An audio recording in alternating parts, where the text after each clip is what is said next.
Om Sai jewellers के showroom में आपका स्वागत है। यहाँ आपको मिलेगी मेरे साथ उपस्थित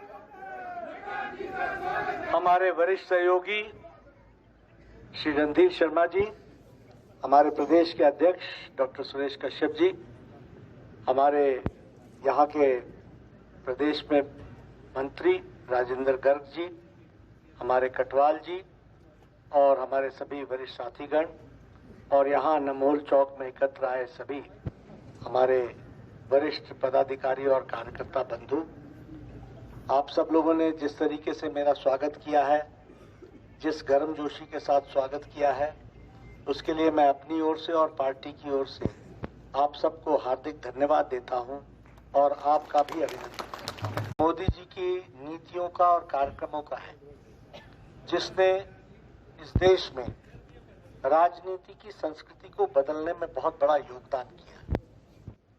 आज से पहले चुनाव का राजनीति होती थी तो वह जातिवाद पर, वह परिवारवाद पर, वो इलाकावाद पर होती थी, वो मजहब पर होती थी, वो वोट बैंक की पॉलिटिक्स पर होती थी। लोगों ने अपने अपने वोट बैंक के पॉलिटिक्स करने के लिए वोट बैंक को एक तरीके से किसी एक समुदाय को, किसी एक जाति को अपने साथ जोड़ करके वो राजनीति की। लेकिन प्रधानमंत्री जी ने इस वोट बैंक की पॉलिटिक्स को चैलेंज किया, इसके सामने खड़े हो गए और विकासवाद की राजनीति, राष्ट्रवाद की राजनीति, प्रदेश के विकास की राजनीति, आम गरीब व्यक्ति जो वंचित है, पीड़ित है, शोषित है, दलित है, समाज के अंतिम पायदान पर खड़ा है, वह फिर किसी भी जाति का हो, वह फिर किसी भी मजहब का हो, उसके आंखों के आंसू को पोंछना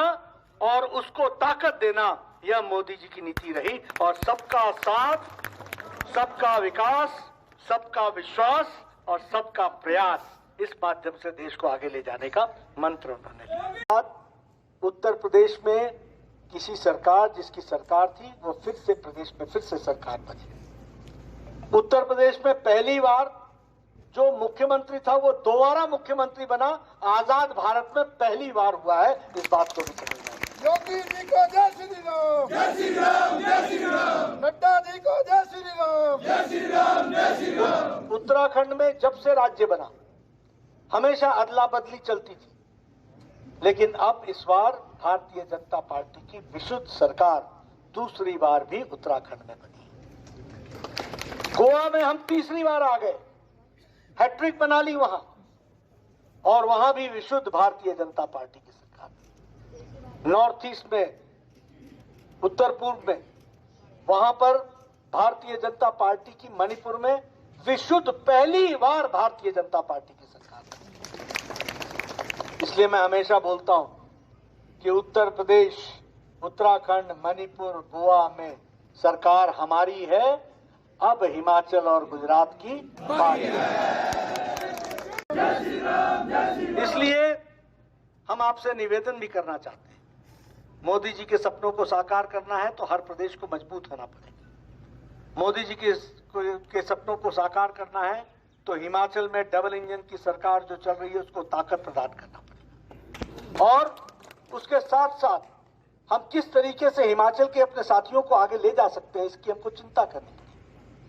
और मैं एक बात बड़े स्पष्ट शब्दों में कहता हूं, राजनीति को गहराई से जानता हूं। इस देश में अब कोई राजनीतिक दल विचारधारा को ध्यान में रखकर राष्ट्रभक्ति से ओतप्रोत आम गरीब आदमी की तस्वीर और तकदीर बदलने वाली पार्टी है तो एकमात्र भारतीय जनता पार्टी है, इस बात को समझिए। और कहने के लिए नहीं कह रहा हूं, बाकी सारी पार्टियां या तो क्षेत्रीय पार्टियां हो गई हैं या परिवार की पार्टियां, कोई विचारधारा की पार्टी नहीं रहे। आप उठाइए जम्मू कश्मीर में, बोलिए पीडीपी परिवार की पार्टी है कि नहीं है? नेशनल कॉन्फ्रेंस परिवार की पार्टी है कि नहीं है? पंजाब में अकाली दल परिवार की पार्टी है कि नहीं है? अब आप पार्टी भी परिवार की पार्टी बन रही है कि नहीं बन रही है? इंडियन नेशनल कांग्रेस ना इंडियन है, ना नेशनल है, ना कांग्रेस है। ये भारतीय तो रही नहीं गई है और ये राष्ट्रीय तो है ही नहीं। अब ये तो भाई बहन की पार्टी रह गई, बाकी छुट्टी छुट्टी हो गई। आप बताइए, उत्तर प्रदेश में हम लड़ रहे हैं 289 सीट्स में 389 सीट्स में कांग्रेस लड़ी और 377 सीट में जमानत जब्त हुई है। ये कांग्रेस की हालत है। 377 सीट पर आप पार्टी लड़ी, 377 की 377 में जमानत जब्त हुई है। ये आपको, और वहां हमारी लड़ाई किससे हुई? परिवार की पार्टी से, समाजवादी पार्टी से। बिहार में कौन सी पार्टियां हैं? आरजेडी क्या है? परिवार की पार्टी। टीएमसी क्या है वेस्ट बंगाल में? परिवार की पार्टी। बीजू पटनायक क्या है? परिवार की पार्टी। वाईएसआर की पार्टी क्या है? परिवार की पार्टी। चंद्रशेखर राव की पार्टी क्या है? परिवार की पार्टी। डीएमके क्या है? परिवार की पार्टी। शिवसेना क्या है? परिवार की पार्टी। एनसीपी क्या है? परिवार की पार्टी। लोकदल क्या है? परिवार की पार्टी।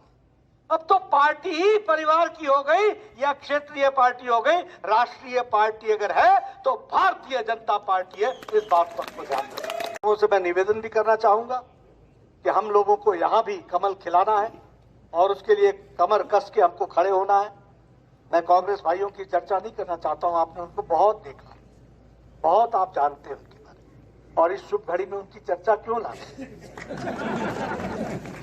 हम अपना काम करें, हम अपना आगे बढ़ें और प्रदेश को आगे बढ़ाने के लिए हर संभव काम करें। और ये बात का गौरव हमको जरूर है, मैं आपसे ये बात जरूर कहना चाहूंगा, हिमाचल प्रदेश में विकास का कोई भी पत्थर लगा है तो वो भारतीय जनता पार्टी ने लगाया। ये मैं दम के साथ किसी ने नहीं और काम किया, वो काम किया है तो भारतीय जनता पार्टी। कोई भी देख लो, डालडा की फैक्ट्री कब लगी? बीजेपी की सरकार। दमोल की गगल की फैक्ट्री कब लगी? बीजेपी की सरकार। एम्स कब आया? बीजेपी की सरकार। हॉस्पिटल का अपग्रेडेशन कब हुआ? बीजेपी की सरकार। मेडिकल कॉलेज कब बने? बीजेपी की सरकार। नेशनल हाईवे बन रहा है, कब बन रहा है? बीजेपी की सरकार। कांग्रेस का काम तो था घर भरो मौज करो। ये लोगों की सेवा करना और उनकी चिंता करना, ये भारतीय जनता पार्टी ने किया। और इसलिए मित्रों, मैं आपसे फिर निवेदन करने आया हूं, आप सब लोग इतनी धूप में इतने समय तक यहाँ पर एकत्र आकर के खड़े हुए, आपने जिस गर्मजोशी के साथ स्वागत किया, आप कहते हो नड्डा जी आगे बढ़ो, हम तुम्हारे साथ हैं। मैं कहता हूं आप आगे बढ़ो, हम आपके साथ हैं। हमको